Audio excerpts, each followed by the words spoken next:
বেরো বেরো বেরো বেরো বেরো বেরো। ইস 5। কি গো দিদি, বাড়ি আছো? এখন আবার কি আসলো মা? কি জানি বাবা। আসছি গো। মা আবার এই আন্টিটা এসছে। সারাক্ষণ সবার নামে নিন্দে করে বেড়ায় আর আমার পিছনে পড়ে থাকে। বাবা কি ঠান্ডা পড়েছে গো দিদি। গো দিদি, তাহলে আসলোটা কেন? কি গো দিদি আজকে কি রান্না করলে? ওই তো ডাল, বেগুন ভাজা, উচ্ছে চচ্চড়ি আর পমফ্রেট মাছের ঝাল গো। তো অনেক কিছু করে ফেলেছো গো। মেয়েরা ভালোবাসে তাই করেছি। তুমি কি করেছো গো দিদি রান্না?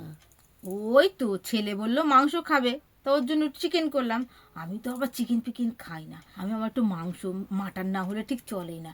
সপ্তাহে 2 দিন আমার মাংস হতেই হবে, তার মধ্যে একটুখানি খাসির মাংস থাকবে, নাহলে কি একটা প্যালপিটিশন হয়, বুঝেছো? আমি পারি না গো খেতে। তো হ্যাঁ দিদি, তো মেয়ের বিয়ে কবে দেবে? দেবে না নাকি? মেয়ের তো ভালো বয়স হয়ে গেল, এত সুন্দর ফুটফুটে মেয়ে আমার, বাবা গো। তা দাও, বিয়ে টিয়ে দাও, না তো সব ছেলেগুলো হাত ছাড়া হয়ে যাবে, ভালো ছেলে আর থাকবে? দেখছি সবই তো 24 বছর বয়স। আর নিউজ পেপারে দেবো। পেপারে দিও না বাবা, পেপার মোটেই ভালো না। দেখি। এই তো কাছাকাছি কত ছেলে পুলে আছে, তুমি একদম দূরের দিকে যেও না, কাছেই দাও। কাছে দিলে তোমার সুবিধা অসুবিধায় গিয়ে মেয়ে দেখতে পাবে, হ্যাঁ, তোমার কিছু হলো তোমার কাছে ছুটে যেতে পারবে। দূরে যেও না, দূরে যেও না, কাছে থাকো, কাছে থাকলে দেখবে সব ভালো, তুমিও ভালো সেও ভালো। হ্যাঁ গো দিদি, ঠিকই বলেছো। এবার ওর বাবার সাথে কথাবার্তা বলে দেখি। এই দেখো না, আমার ছেলের 30 বছর বয়স হয়ে গেল। আরে বয়স কি আছে, একটা ভালো চাকরি করতে গেলে ওরম একটু বয়স হয়। আমিও দেখছি আশেপাশে যদি কোনো ফুটফুটে মেয়ে পাই, ভাবছি বিয়ে দিয়ে নিয়ে আসবো, কিন্তু দূরে দেবো না। কিছুক্ষণ পর যেটা বলতে এসেছি, ওই রনির যে বিয়ে হলো না, ওই রনির বউকে দেখি, হায় রে ভগবান, এইরকম ছোট ছোট প্যান্ট পরে। ও আবার কি জানি না বাবা, এরকম প্যান্ট পরে সব।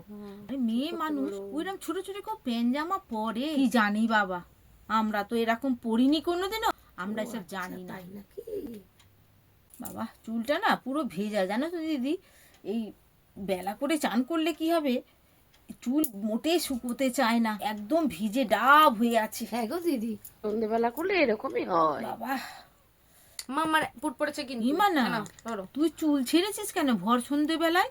জানিস না সন্ধেবেলায় চুল ছাড়তে নেই? হ্যাঁ, সূর্য দেবতা খেতে বসে, তার পাতে গিয়ে চুল পড়ে। এগুলো কি তোর মা তোকে শেখায়নি? কি গো দিদি, তুমি এগুলো মেয়েকে শেখাওনি যে সন্ধেবেলা চুল ছেড়ে থাকতে মা নেই? চুপ করতে বলো কিন্তু। এখনই এরাম করছে, বিয়ের পরে তো আরো অনেক কিছু করবে গো দিদি, এগুলো তো শেখাতে হয়। হ্যাঁ গো দিদি, বলেছিলাম গো, কাজে ফাজে যাই তো। নাহলে তো রনির বইয়ের মতো হাতছাড়া হয়ে যাবে। সেটা ঠিক, কিন্তু আন্টি তোমারও তো চুল খোলা, তাহলে নিশ্চয়ই সূর্য দেবতার পাতে তোমারও চুলটা পড়ছে। ও মা, মেয়ে কি মুখে মুখে চোপা দেখো। হ্যাঁ, আমাদের তো এখন বয়স হয়ে গেছে, আমাদের চুল আবার সূর্য দেবতার পাতে কি পড়বে?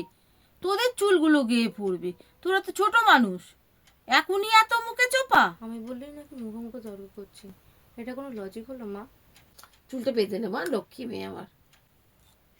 জানি না বাবা। ছোটদের চুল খোলা থাকলেই মানে হচ্ছে সূর্য দেবতার পাতে পড়ছে, বড়দের খোলা থাকলে হয় না, না? ছোট দাঁড়াও দেখাচ্ছি এবার। মা, আমার টয়লেট পেয়েছে, আমি টয়লেটে যাচ্ছি। হ্যাঁ আমি তো এখন যাবই। এই বাবা, এও তো এরকম প্যান্ট পরে, ওকে নাকি আমি আর ভাবছিলাম আমার ঘরের বউ করবো। না বাবা, করবোই না বউ, আমি ভাবছি খেদিকে গিয়ে কালকেই কথাটা বলবো। ছি ছি ছি ছি ছি। কাকে না কাকে গিয়ে না বলে বাবা। আসি গো দিদি, আমি আবার একটু খেদির বাড়িতেই হয়েই যাব জানো। আসছি, হ্যাঁ, ভালো থেকো। এসো গো দিদি, আবার একদিন এসো। If you like the video, Tata. then do like, share, comment and subscribe my channel.